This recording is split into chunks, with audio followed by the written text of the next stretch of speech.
Video کو like کر کے آگے شیئر ضرور کر دینا۔ مروان وہاں موجود تھا، کبھی وقت ہوگا تو مروان کی بھی بات عرض کریں گے۔ مروان وہاں کہا ولید اس کو جانے مت دے، اس کو قتل کر۔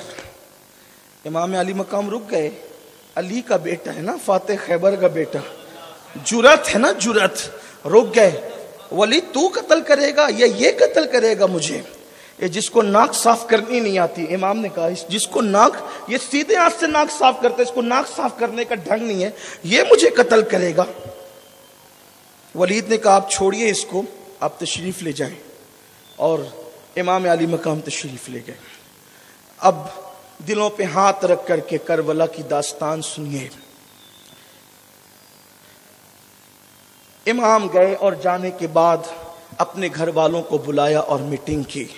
کہنے لگے کہ حضرت امیر معاویہ دنیا سے کوچ کر گئے، ان کی جگہ ان کا بیٹا جب بادشاہ بن گیا، اب وہ مجھ سے بیعت کا مطالبہ کرتا ہے، اب ہم اس کے ہاتھ پہ بیعت نہیں کریں گے، اس لیے کہ اس کے ہاتھ پہ بیعت کرنے کا مطلب یہ ہے کہ اس نے جو کچھ کرنا ہے، جو کچھ وہ کر رہا ہے، اس سب پر مہر تصدیق ثبت ہوگی۔ یعنی اس کا مطلب یہی تو ہے کہ وہ جو بھی کرے گا، لوگ احتجاج کریں گے تو وہ کہے گا نا اگر میں غلط ہوتا تو حسین میرے ہاتھ پہ بیعت کیوں کرتے، اگر میں غلط ہوتا تو حسین میرے ہاتھ پہ بیعت کیوں کرتے، یہی سب کچھ تو ہوتا۔ امام نے کہا ہم بیعت نہیں کریں گے، ایک کام کرو، اب تم سب لوگ تیاری کرو، ہم مدینہ چھوڑ دیں گے۔ دیکھو نانا کی شریعت سے، نانا کے دین سے کتنا پیار ہے۔ اگر شہر رسول چھوٹتا ہے تو چھوٹ جائے، لیکن نانا کی شریعت کو مٹنے نہیں دیں گے، رسول اللہ کے دین کو مٹنے نہیں دیں گے۔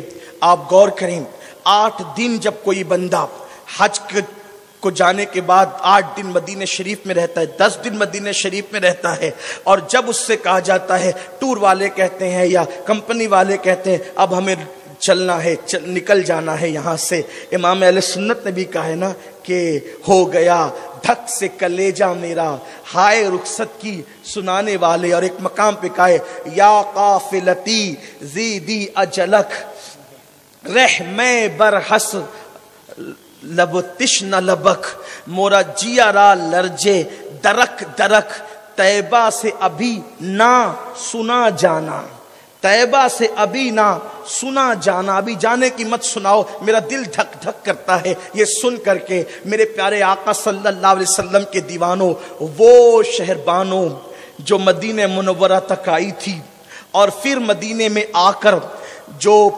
رسول اللہ کے گھر کی بہو بن گئی تھی، وہ رباب، وہ لیلا، اور پھر اس کے بعد سیدہ زینب پیدا ہوئی تھی مدینہ منورہ میں۔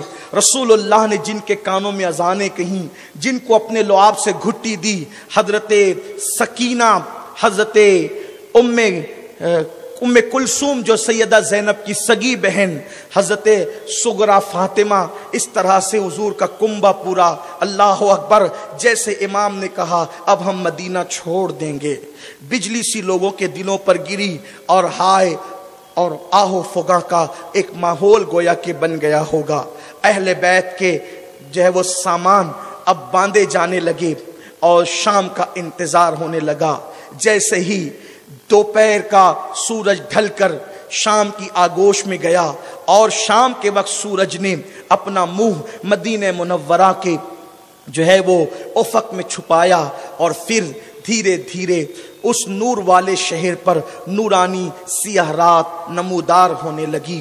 تو سب اپنے اپنے گھروں کو بند کر کے، کوئی مصلی پہ رو رہا تھا، کوئی بستر پہ سو رہا تھا۔ اہل بیت کے گھروں کے اندر ایک کوہرام بپا تھا، جیسے قیامت صغری قائم ہو گئی ہو۔ ایسے میں امام عالی مقام جو ہے اپنے رشتہ داروں سے جو قریبی ہیں ملتے ہیں، اور ملنے کے بعد اب رات کے آخری پہر میں امام کے گھر کا دروازہ کھلتا ہے، اور امام عالی مقام دروازہ کھول کر خاموشی کے ساتھ اللہ اللہ، جن کو آج تک